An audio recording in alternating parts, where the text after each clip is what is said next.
കൃഷ്ണ ഗുരുവായൂരപ്പ. ഈ വൈശാഖ മാസം വരികയാണ്.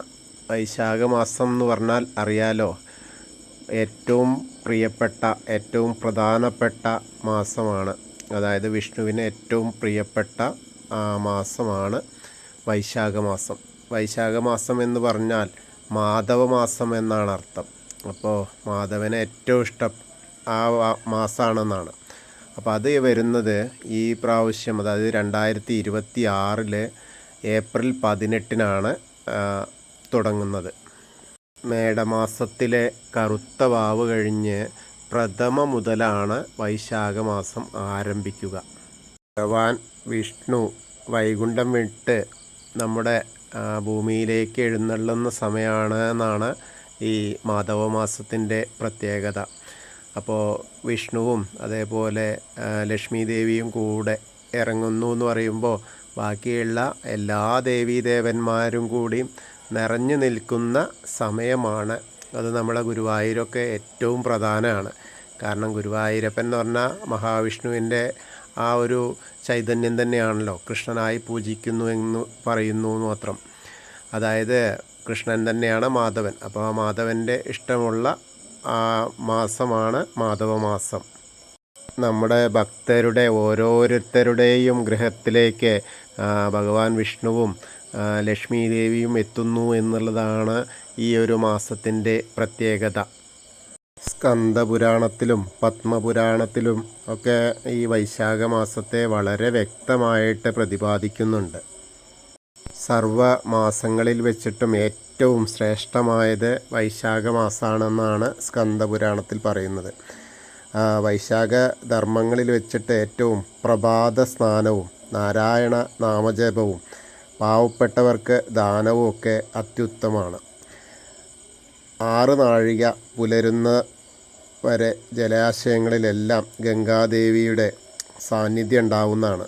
അപ്പോൾ ആ പുലർച്ചെ പ്രഭാത സ്നാനം ചെയ്താൽ ആ ഗംഗാദേവിയുടെ ആ ഒരു അനുഗ്രഹം നമ്മളിലേക്ക് എത്തുമെന്നാണ്.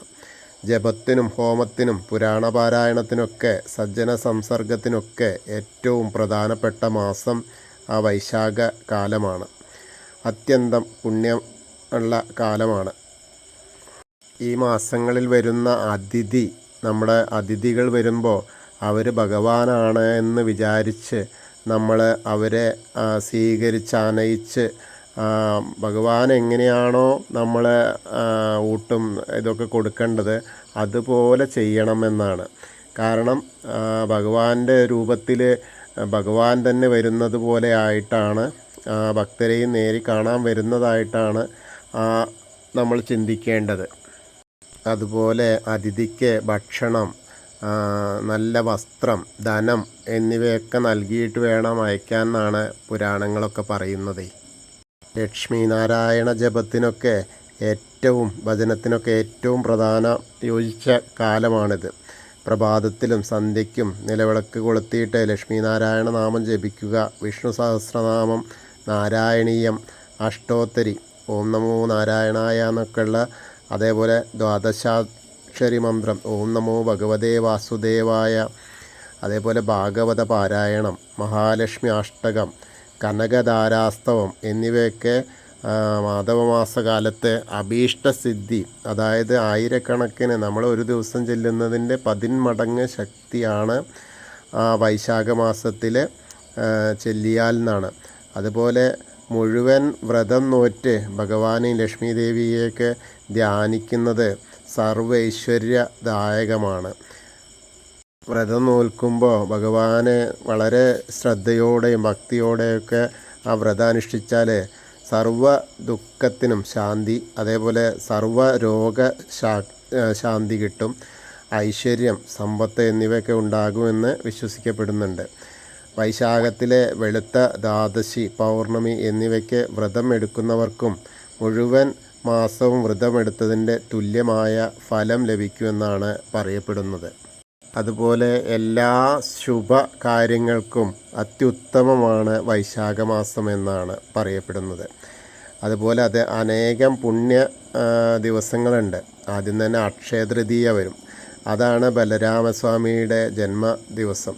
ആ ദിവസം ചെയ്യുന്ന സൽക്കർമ്മങ്ങൾക്ക് ഒരിക്കലും ക്ഷയിക്കാത്ത ഫലമുള്ളതിനാലാണ് അക്ഷയ തൃതീയ എന്ന് പറയപ്പെടുന്നത്. അതുപോലെ പരശുരാമാവതാരവും അന്നപൂർണേശ്വരി അവതാരവും ഒക്കെ ഈ അക്ഷയ തൃതീയ ദിവസം തന്നെയാണ്. വൈശാഖത്തിലെ ശുക്ല ചതുർദശി ദിവസമാണ് നരസിംഹ സ്വാമിയുടെ ജയന്തി. സർവവിദ്യകളിൽ ശ്രേഷ്ഠമായത് വേദവും സർവമന്ത്രങ്ങളിൽ ശ്രേഷ്ഠമായത് പ്രണവവും സർവവൃക്ഷങ്ങളിൽ ശ്രേഷ്ഠമായത് കൽപ്പവൃക്ഷവും സർവപക്ഷികളിൽ ശ്രേഷ്ഠനായത് ഗരുഡനും സർവനദികളിൽ ശ്രേഷ്ഠരായത് ഗംഗയും സർവതത്വങ്ങളിൽ ശ്രേഷ്ഠമായത് കൗസ്തുഭവും സർവമാസങ്ങളിൽ ശ്രേഷ്ഠമായത് വൈശാഖമാസവുമാണ് എന്നാണ് പറയപ്പെടുന്നത്. ശ്രേഷ്ഠമാസമായ വൈശാഖത്തിനെ പറ്റിയിട്ട് ഒരു മന്ത്രം പോലുമുണ്ട്.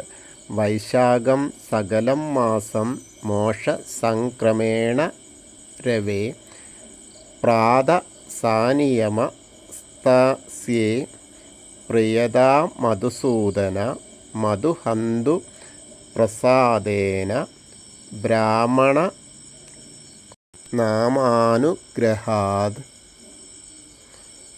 നിർവിഘ്നമസ്തു മേ പുണ്യം വൈശാഖ സ്നാനമന്വഹം മാധവേ മോക്ഷഗോദായ നൗ മുരാദേ മധുസൂദന പ്രാതസ്നാനേന മേ നാഥ യഥോക്ത ഫലദോ ഭവ യതതേ മാധവോ മനസോ വല്ലഭോ മധുസൂദന പ്രാതസ്നാനേന മേതസ്മിൻ ഫലദ പാപഹാ ഭവ. പത്മപുരാണത്തിലുള്ള മന്ത്രമാണത്. നമ്മൾ കർക്കിടകത്തിൽ രാമായണ മാസം നമ്മൾ ആചരിക്കുന്നത് പോലെ തന്നെ അതുപോലെ തന്നെയാണ് ഈ വൈശാഖ മാസത്തിന് ഭാഗവത മാസം എന്നുകൂടി പറയും. ശരിക്കും ഈ ഒരു മാസം രാവിലെ പ്രഭാത സ്നാനം ചെയ്യാൻ കഴിയുകയാണെങ്കിൽ ഏറ്റവും നല്ലത്. അത് പുഴകളിലോ അല്ലെങ്കിൽ കുളങ്ങളിലൊക്കെ പോയിട്ട് കഴിയുന്നവർക്ക് അങ്ങനെ. ഇനി അതൊന്നുമല്ലാത്ത ഇപ്പോൾ നമ്മളിപ്പോൾ ഏറ്റവും ചുരുങ്ങി വന്നല്ലോ, അപ്പോൾ അത് കാരണം ഇപ്പോൾ വീട്ടിൽ നിന്ന് തന്നെ ആണെങ്കിൽ കൂടി നമ്മൾ ഗംഗാദേവീനെ മനസ്സിൽ സ്മരിച്ച് ഒരു ജലം എടുത്ത് നമ്മൾ സ്നാനം ചെയ്താൽ അതും ആ സമയത്ത്, അതായത് ആ സമയമാണ് പ്രാധാന്യം. അപ്പോൾ ഗംഗാദേവീനെ സ്മരിച്ചു കഴിഞ്ഞാൽ അത് ഗംഗ നമ്മളോട് കൂടി വരുന്നു എന്നുള്ള ആ ഒരു സങ്കല്പമാവും. അപ്പോൾ ആ ഗംഗാദേവിയുടെ അനുഗ്രഹം നമ്മളിലേക്ക് എത്തും. അതുപോലെ ഭഗവാന് ഈ മാസത്തിൽ സപ്തശുദ്ധി അഭിഷേകമോ അല്ലെങ്കിൽ പുരുഷ സൂക്തമോ അങ്ങനെയൊക്കെയുള്ള ജലം കൊണ്ടുള്ള അഭിഷേകങ്ങൾ വരുന്നത് ഏറ്റവും നല്ല കാര്യമാണ്. നമ്മൾ ചെയ്യുന്നു, നമ്മൾ അങ്ങനത്തെ വഴിപാടുകളൊക്കെ ചെയ്താൽ അതിൻ്റെ പുണ്യം ഇരട്ടിക്കിരട്ടിയാവുമെന്നാണ് പറയപ്പെടുന്നത്. ഇനിയിപ്പോൾ നമുക്ക് അഥവാ അമ്പലങ്ങളിൽ എത്താൻ കഴിയാതിരിക്കുകയോ മറ്റു കാര്യങ്ങളൊക്കെ ഉണ്ടായാൽ നമ്മുടെ വീട്ടിലും ഉണ്ടല്ലോ അമ്പലത്തിൻ്റെ അതേപോലെ തന്നെ നമ്മൾ പൂജിക്കുന്ന വിഗ്രഹങ്ങളും മറ്റു കാര്യങ്ങളൊക്കെ. അപ്പോൾ അവർക്ക്, അതായത് ആ വിഗ്രഹങ്ങൾക്ക് ഒരു സ്നാനം, അതായത് നമ്മൾ അഭിഷേകം ചെയ്യുന്നത് നമ്മുടെ ഭക്തിക്കാണ് പരമപ്രധാനം. നമ്മുടെ ഭക്തി ആ മഹാവിഷ്ണുവിൻ്റെ പാദങ്ങളിൽ അർപ്പിച്ച് നമ്മൾ ചെയ്യുന്ന ഓരോ അഭിഷേകവും പാതാരവിന്ദങ്ങളിൽ നിന്നുള്ള നമ്മൾക്ക്, അതായത് നമ്മുടെ പാപങ്ങളിൽ നിന്നൊക്കെയുള്ള മോചനത്തിന് ഉതകുന്ന ഏറ്റവും പ്രധാനപ്പെട്ട കാര്യമാണ്. ഈ മാസത്തിൽ ശരിക്കും നമുക്ക് ജപിക്കാനോ പ്രാർത്ഥിക്കാനോ ഒക്കെ പറ്റുകയാണെങ്കിൽ ഏറ്റവും ഉത്തമം. ഇനി ഒന്നുമില്ലെങ്കിൽ അതിൻ്റെ പ്രാർത്ഥനകൾ കേൾക്കുക, അല്ലെങ്കിൽ എന്താ പറയുക, അങ്ങനത്തെ ഭഗവാന്റെ നാമങ്ങൾ കേൾക്കാനെങ്കിലും, അതാണ് സപ്താഹങ്ങളൊക്കെ ഭാഗവത പാരായണങ്ങളൊക്കെ കേൾക്കണം എന്ന് പറയുന്നത്. ഈ സമയത്ത് നമുക്ക് അറിയില്ല പറയാൻ അല്ലെങ്കിൽ ജപിക്കാൻ അറിയില്ല എങ്കിൽ നമ്മൾ സപ്താഹങ്ങളോ അങ്ങനെയൊക്കെയുള്ള സ്ഥലത്ത് അല്ലെങ്കിൽ നാരായണീയം വായനകളോ ഒക്കെ കേൾക്കുക എന്നതല്ല. അപ്പോൾ ഭഗവാന്റെ നാമം നമ്മൾ കേട്ട് കഴിഞ്ഞാൽ തന്നെ നമ്മുടെ കാതിലൂടെ നമ്മൾ ആ ഹൃദയത്തിലേക്ക് എത്തിയാൽ തന്നെ നമ്മൾക്ക് പുണ്യം ലഭിച്ചു എന്നുള്ളതാണ് ഈ മാസത്തിൻ്റെ പ്രത്യേകത. ശരിക്കും പറഞ്ഞാൽ ഈ ഒരു മാസക്കാലം നമ്മൾ വ്രതമെടുത്താൽ, ബ്രഹ്മചര്യമൊക്കെ അനുഷ്ഠിച്ച് വ്രതമെടുത്താൽ ആ ഒരു വർഷത്തിലെ മുഴുവൻ നമ്മൾ ചെയ്ത പോലെ ആവും എന്നുള്ളതാണ്. ഇനി ഇതൊന്നും കഴിയാത്ത ആളുകൾക്ക് ഏറ്റവും ഈ വൈശാഖ മാസത്തിലെ അവസാനത്തെ 5 നാളുകൾ, 5 ദിവസങ്ങൾ, ഏകാദശി മുതൽ പൗർണമി വരെയുള്ള കാലമാണ്. അത് ഈ വൈശാഖ മാസം മുഴുവനായിട്ടും ചെയ്യാൻ പറ്റാത്ത, അതായത് ജപങ്ങളോ ധ്യാനങ്ങളോ ഒന്നും അനുഷ്ഠിക്കാൻ പറ്റാത്ത ധാരാളം ആളുകളുണ്ടാവും. അപ്പോൾ അവർക്കാണ് ഇത് ഏറ്റവും പ്രാധാന്യം. ഒരേപോലെ തന്നെയാണ് ഈ ഒരു മാസം മുഴുവൻ എടുക്കുന്നതും ഈ 5 നാൾ കൊണ്ട് എടുക്കുന്നതും. അപ്പോൾ ആ 5 ദിവസത്തെ ഏകാദശി മുതൽ പൗർണമി വരെയുള്ള കാലഘട്ടം, അതാണ് ശരിക്കും പുണ്യ കാലഘട്ടം തന്നെയാണ്. അപ്പോൾ അത് നമുക്ക് ചെയ്യാൻ പറ്റിയിട്ട് നമ്മൾ ചെയ്യാതിരിക്കേണ്ട, പക്ഷെ പറ്റാത്ത ആളുകൾക്ക് അവർക്കും കൂടി ഇതിൻ്റെ ആ പ്രാധാന്യം കിട്ടാൻ, അതായത് വൈശാഖ മാസത്തിൽ എല്ലാ ഭക്തന്മാർക്കും വിഷ്ണുവിൻ്റെയും അതേപോലെ ലക്ഷ്മി ദേവിയുടെയും മറ്റ് ദേവീദേവന്മാരുടെയൊക്കെ കടാക്ഷം എത്തുമെന്നുള്ളതിൻ്റെ എത്താൻ വേണ്ടിയിട്ടാണ് ഇത് പറയുന്നത്. ഗുരുവായൂരിലെ ദ്വാദശി ഏറ്റവും പ്രാധാന്യമാണ്. അതുപോലെ തന്നെ ത്രയോദശിയിലാണ് അമൃത കലശഹസ്തായ എന്ന് പറയുന്ന ധന്വന്തരി ദേവിയുടെ അനുഗ്രഹമാണ് ആ ത്രയോദശി നാളിലാണ്. അപ്പോൾ ആ അമൃതം നമുക്കും കിട്ടുന്ന തരത്തിലാണ് അതിൻ്റെ ഒരു കാര്യം. അതുപോലെ അതിലും പ്രാധാന്യം വരുന്നത് വൈശാഖ പൗർണമിയാണ്. വൈശാഖ പൗർണമി നാളിൽ ആ ഗുരുവായൂരപ്പൻ്റെ അല്ലെങ്കിൽ ഏതെങ്കിലും വിഷ്ണു ക്ഷേത്രത്തിൽ ഒന്ന് പോയിട്ട് തൊഴാൻ കഴിയുകയാണെങ്കിൽ, മറ്റു കാര്യങ്ങളൊക്കെ ചെയ്യാൻ കഴിയുക, സ്നാനങ്ങളൊക്കെ ചെയ്യാൻ കഴിയുകയാണെങ്കിൽ ഏറ്റവും ഉചിതമാണ്. ഇനി അതൊന്നുമല്ലെങ്കിൽ നമ്മുടെ വീടുകളിൽ നമ്മൾ പൂജിക്കുന്ന വിഗ്രഹത്തിനെ ഒന്ന് അന്നത്തെ ദിവസമെങ്കിലും പ്രത്യേകമായിട്ട് ഒന്ന് കുളിപ്പിച്ച് സ്നാനാദി കർമ്മങ്ങളൊക്കെ കഴിഞ്ഞ് നമ്മളൊന്ന് മനസ്സ് നിറഞ്ഞ് പ്രാർത്ഥിച്ചാൽ, അപ്പോൾ നമ്മളുടെ എല്ലാ ആപത്തുകളും അപകടങ്ങളും അതേപോലെ എല്ലാ ദുരിതവും തീർത്തു തരാനായിട്ട് നമ്മോടൊപ്പം ആ ഗുരുവായൂരപ്പനും, അതായത് മഹാവിഷ്ണുവും ലക്ഷ്മി ദേവിയും ഒക്കെ കൂടെ ഉണ്ടാവും എന്നുള്ളതാണ് ഏറ്റവും പ്രധാനപ്പെട്ട കാര്യം. ശരിക്കും പറയുകയാണെങ്കിൽ സൂര്യഭഗവാൻ എങ്ങനെയാണോ അന്ധകാരത്തെ മാറ്റുന്നത്, അതുപോലെ നമ്മുടെ ശരീരമാകുന്ന മനസ്സാകുന്ന ശരീരത്തിൽ, നമ്മുടെ ദേഹത്തിലുള്ള മനസ്സിലുള്ള കന്മഷങ്ങളെയെല്ലാം പാപവിചാരങ്ങളെയെല്ലാം ഉന്മൂലനം ചെയ്യാൻ കഴിയുന്ന മാസമാണ് ഇത് എന്നാണ് ഏറ്റവും കൂടുതലായിട്ട് പറയാനുള്ളത്. നമുക്ക് പറ്റാവുന്ന സമയങ്ങളിലൊക്കെ ആ നാരായണനാമം ജപിക്കുക എന്നുള്ളതാണ് ഏറ്റവും പ്രധാനം. ജപം, ശ്രവണം, സ്നാനം, ജലദാനം, ദാനം, ഇതൊക്കെ ഏറ്റവും ഉത്തമമാണ് ഈ മാസം. അപ്പോൾ എല്ലാവർക്കും ഈ സമയത്ത്, അതായത് മാധവ മാസത്തിൽ ഗുരുവായൂരപ്പനെ വന്ന് ഭൂലോക വൈകുണ്ഠമായ ഗുരുവായൂരപ്പനെ വന്ന് ദർശിക്കാൻ കഴിയട്ടെ.